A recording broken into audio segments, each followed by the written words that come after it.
오늘도 주님의 도우심이 우리 가운데 크게 경험되어지고 증거가 되어지는 복된 날 되시기를 예수님의 이름으로 축복합니다.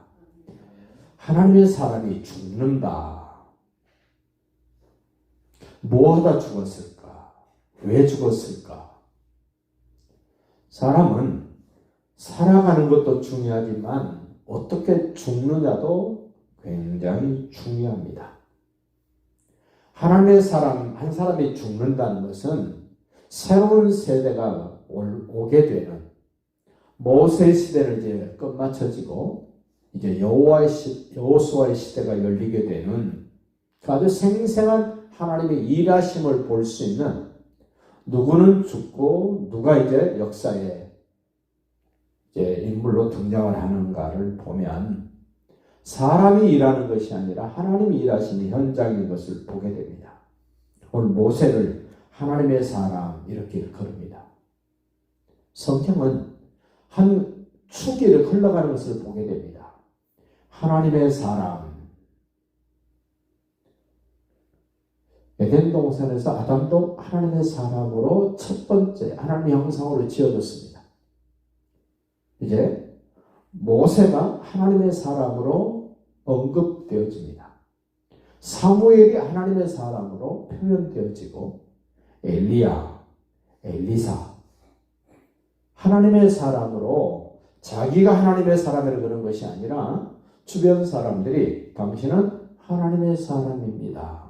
살았다 가고 처음에는 인정 안 했습니다만은 경험해보고 당신은 하나님의 사람입니다.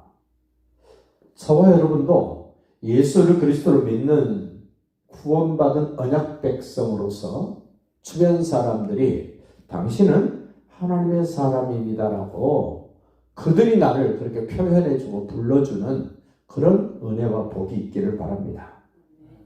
이제 모세가 죽기 전에 마지막 이제 모세의 120살 이제 끝자락에 있는 장면, 죽기 전에 뭐 하나 보십시오. 이스라엘 자손을 위하여 축복했다. 성경의 흐름 중에 하나입니다. 아브라함이 죽기 전에 이삭을 축복합니다. 이삭이 죽기 전에 야곱을 축복합니다.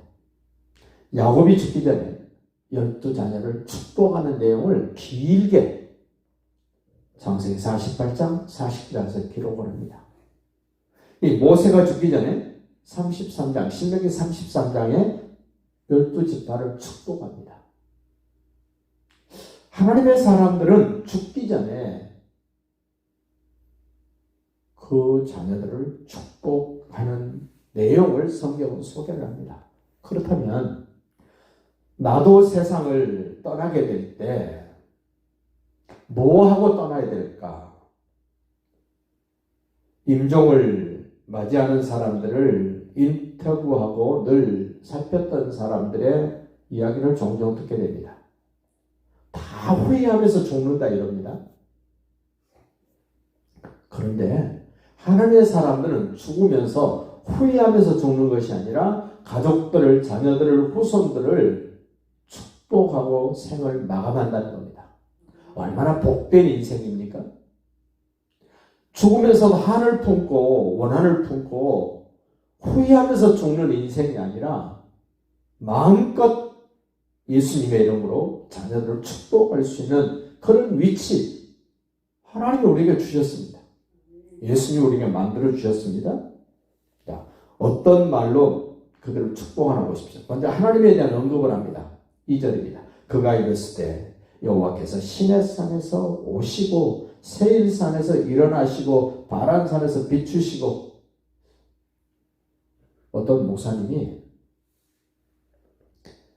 이스라엘 백성들을 이렇게 추적하면서 시내산에서부터 지금 여기 말씀하신 것처럼 세일산, 바란산,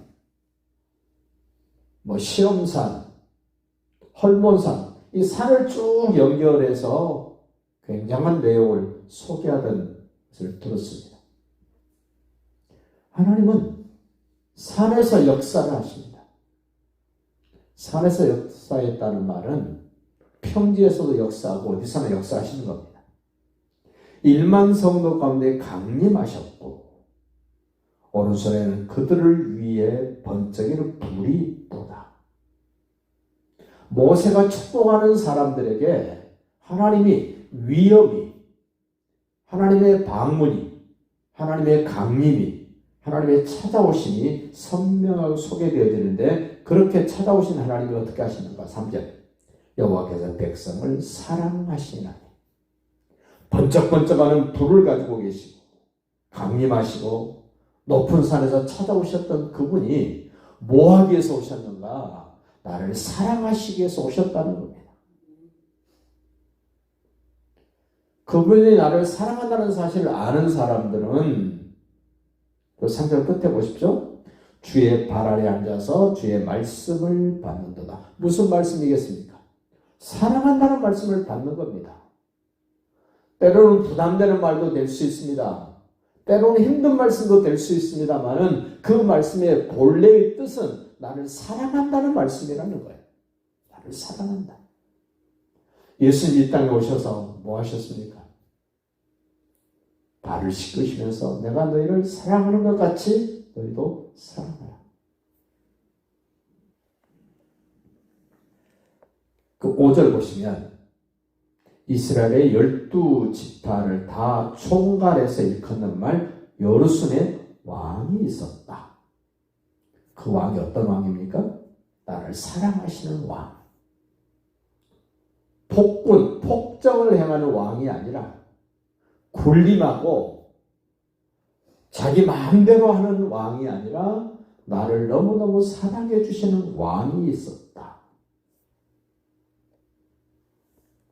그 왕이신 예수님이 이 땅에 오셔서 십자가에 달려 죽으실 때 마지막 하신 말씀, 모세가 지금 마지막으로 하는 말, 예수님도 이 땅에 오셨을 때 마지막으로 하신 말씀, 아버지여 내 영혼을 아버지 손에 부탁합니다.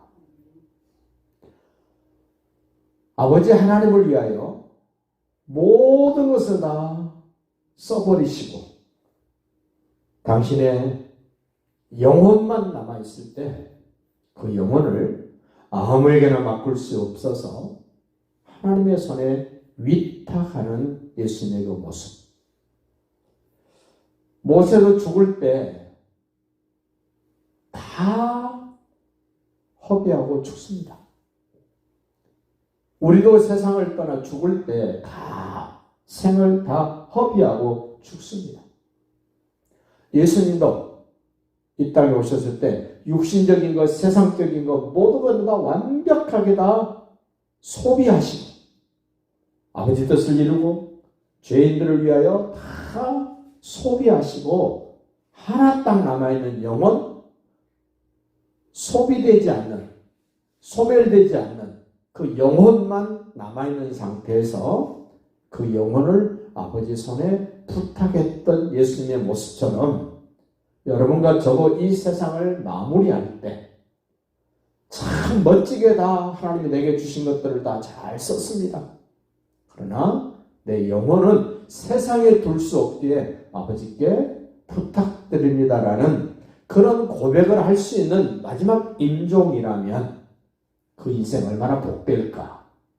그의 삶이 얼마나 멋진 영향력을 남기고 세상을 마무리할 수 있을까? 오늘 이제 하나님의 사람 모세가 이 순서를 마감하고 이제 세상을 떠나게 되는데 예수님의 모습과 우리의 모습을 연결시키면서 오늘도 그날을 준비하면서 의미 있게 영향이 있게 마지막을 준비하는 그런 의미로 오늘 복된 날 되시기를 예수님의 이름으로 축복합니다.